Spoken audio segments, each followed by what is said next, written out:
ಅಚ್ಚರಿಯ ಬೆಳವಣಿಗೆ ಅನ್ಸುತ್ತಾ ಅಥವಾ ನಿಮ್ಗೆ ತಮ್ಮ ಮಾಹಿತಿ ಇತ್ತ? ನನ್ನ ಹತ್ರ ಜಗದೀಶ್ ಶೆಟ್ಟರ್ ಅವರು ಈ ತರ ಬಂದು ರಿಕ್ವೆಸ್ಟ್ ಮಾಡ್ತಾ ಇದ್ದಾರೆ. ಪಾರ್ಲಿಮೆಂಟ್ ಅಸೆಂಬ್ಲಿ ಇಂದ ಕಳಿಸ್ತಾ ಇದ್ದಾರೆ ಅಂತ ನನಗೆ ಹೇಳಿದ್ರು. ನಾನು ನಿನ್ನೆ ಬೆಳಗ್ಗೆ ಕೂಡ ಅವ್ರ ಮಾತಾಡಿದ್ದೆ. ನಾನಂತ ಕೆಲಸ ಮಾಡುದಿಲ್ಲ, ನಾನು ಹೋಗುದಿಲ್ಲ. ರಾಜಕಾರಣಕ್ಕೆ ನನಗೆ ಕಾಂಗ್ರೆಸ್ ಪಕ್ಷ ಜೀವ ಕೊಟ್ಟಿದೆ, ಮರುಜೀವ ಕೊಟ್ಟಿದೆ. ನಾನು ಆ ಕೆಲಸ ಮಾಡುದಿಲ್ಲ ಅಂತ ಹೇಳಿದ್ದೆ. ಅದನ್ನೇ ನಾನು ನಮ್ದಲ್ಲಿಟ್ಕೊಂಡು ನಿನ್ನೆ ಮೈಸೂರಿನಲ್ಲೂ ಕೂಡ ನಾನು ಈ ವಿಚಾರನ ಪ್ರಸ್ತಾವನೆ ಮಾಡಿದೆ. ಈಗ ಈ ವಿಚಾರ ಅವರು ಕಾಂಗ್ರೆಸ್ ಕಚೇರಿ ಇದ್ದಾರೆ, ಎಲ್ಲ ಮಾತುಕತೆ ಆಯಿತು, ಬಿಜೆಪಿ ಇದ್ದಾರೆ ಅಂತ ಹೇಳಿ ಅವರು ನನಗೆ ಕೆಲವು ಮಾಧ್ಯಮ ನಿಮ್ಮಂತ ಸ್ನೇಹಿತರು ನನಗೆ ತಿಳಿಸಿದ್ದಾರೆ. ಸೊ ನಾವು ಕಾಂಗ್ರೆಸ್ ಪಕ್ಷ ಒಬ್ಬ ಸೀನಿಯರ್ ಲೀಡರ್ ಅಂತ ಹೇಳಿ ಗೌರವದಿಂದ ಅವರೇ ಹೇಳಿದ್ರು ನಮಗೆ ಆ ಪಕ್ಷ ಒಳ್ಳೇದಲ್ಲ. ಮೊನ್ನೆ ಕೂಡ ಅನೇಕ ಸ್ಟೇಟ್ಮೆಂಟ್ಗಳನ್ನು ಅವರು ಕೂಡ ಕೊಟ್ಟಿದ್ದಾರೆ. ಬೇರೆ ಬೇರೆ ಸ್ಟೇಟು ಈ ರಾಮ ಮಂದಿರ ವಿಚಾರದಲ್ಲಿ ಬೇರೆ ಬೇರೆ ವಿಚಾರದಲ್ಲಿ ಯಾವ ರೀತಿ ಬಿಜೆಪಿ ದುರುಪಯೋಗ ಮಾಡ್ತಾ ಇದ್ದಾರೆ ಅಂತೆಲ್ಲ ತಿಳಿದಿದ್ದಾರೆ. ಸೊ ಅವರು ಅಷ್ಟು ಸೀನಿಯರ್ ಲೀಡರ್ ಬಗ್ಗೆ ನಾವು ಕಾಂಗ್ರೆಸ್ ಪಕ್ಷ ವಿಶ್ವಾಸವನ್ನು ವ್ಯಕ್ತಪಡಿಸ್ತೇವೆ. ಈಗ ವಿಶ್ವಾಸಕ್ಕೆ ಧಕ್ಕೆ ಆಗ್ತಾ ಇದೆ ಅಂತೇಳಿ ನೀವೇ ತೋರಿಸ್ತಾ ಇದ್ದೀರಿ.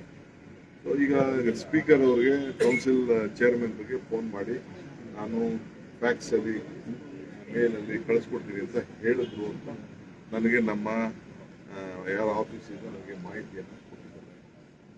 ಅವ್ರದ್ದೇನು ತೀರ್ಮಾನ ಇದೆಯೋ, ಒತ್ತಡ ಇದೆಯೋ, ಯಾವ್ದಾದ್ರು ಒತ್ತಡದ ಮೇಲೆ ಅದಕ್ಕೆ ಕರ್ಕೊಂಡು ಹೋಗಿದ್ದಾರೋ, ಅವ್ರು ಬಲವಂತವಾಗಿದ್ದಾರೋ, ಅವ್ರು ಏನು ಹೇಳಿಕೆ ಕೊಡ್ತಾರೋ ಹೇಳಿಕೆ ಕೊಡ್ಲಿ, ಆಮೇಲೆ ಅದ್ರ ಬಗ್ಗೆ ನಾವು ದೇಶದ ಹಿತದೃಷ್ಟಿಯಿಂದ ನಾನು ಬಿಜೆಪಿ ಮತ್ತೆ ವಾಪಸ್ ಬಂದಿದ್ದೀನಿ. ಅವ್ರಿಗೆ ಸೀಟು ತಪ್ಪಿಸುವಾಗ ದೇಶದ ಹಿತ ಗೊತ್ತಿರಲಿಲ್ಲ.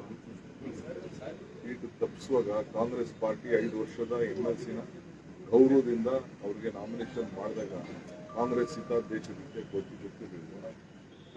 ಅವ್ರು ಏನ್ ರಿಯಾಕ್ಟ್ ಮಾಡ್ತಾರೆ ನೋಡ್ಬಿಟ್ಟು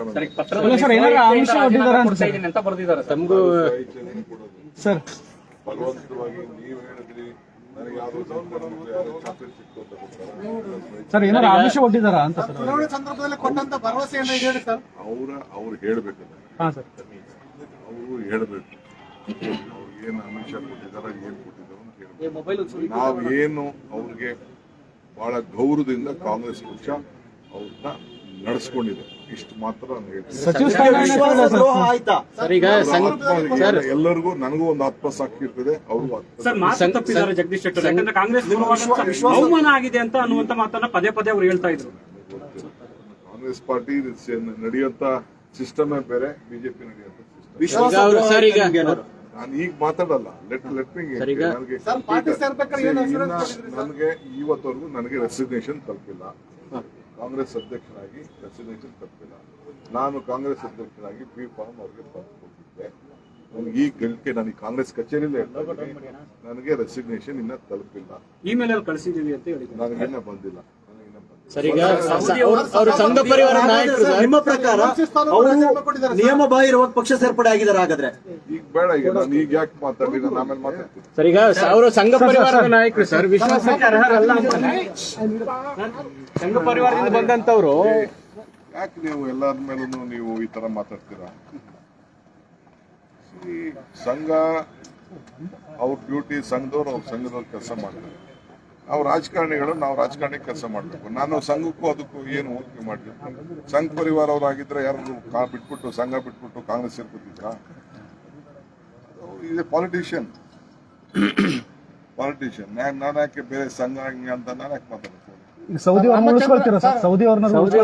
ಅವ್ರ ಜೊತೆಗೆ ಬಂದವರು ಯಾರು ಬಿಟ್ಟು ಹೋಗಲ್ಲ. ಜಗದೀಶ್ ಶೆಟ್ಟರ್ ಏನು ಹೋಗಿದಾರೋ ಅದು ಬೇರೆ ವಿಚಾರ. ಬೇರೆಯವರು ಜನ ಅವ್ರನ್ನ 35,000 ವೋಟಲ್ಲಿ ತಿರಸ್ಕರಿಸಿದ್ರು ಕೂಡ ನಾವು ಕಾಂಗ್ರೆಸ್ ಪಕ್ಷ ಬಹಳ ಗೌರವದಿಂದ ಅವ್ರನ್ನ ನಡೆಸ್ಕೊಂಡಿದ್ದೀವಿ. ಮಿಕ್ಕಿದ್ದು ಆತ್ಮಸಾಕ್ಷಿ ಮತ್ತು ಸೌದಿ ಅವರು ಸಚಿವ ಸ್ಥಾನದ ಆಕಾಂಕ್ಷೆ ಇದ್ದಾರೆ.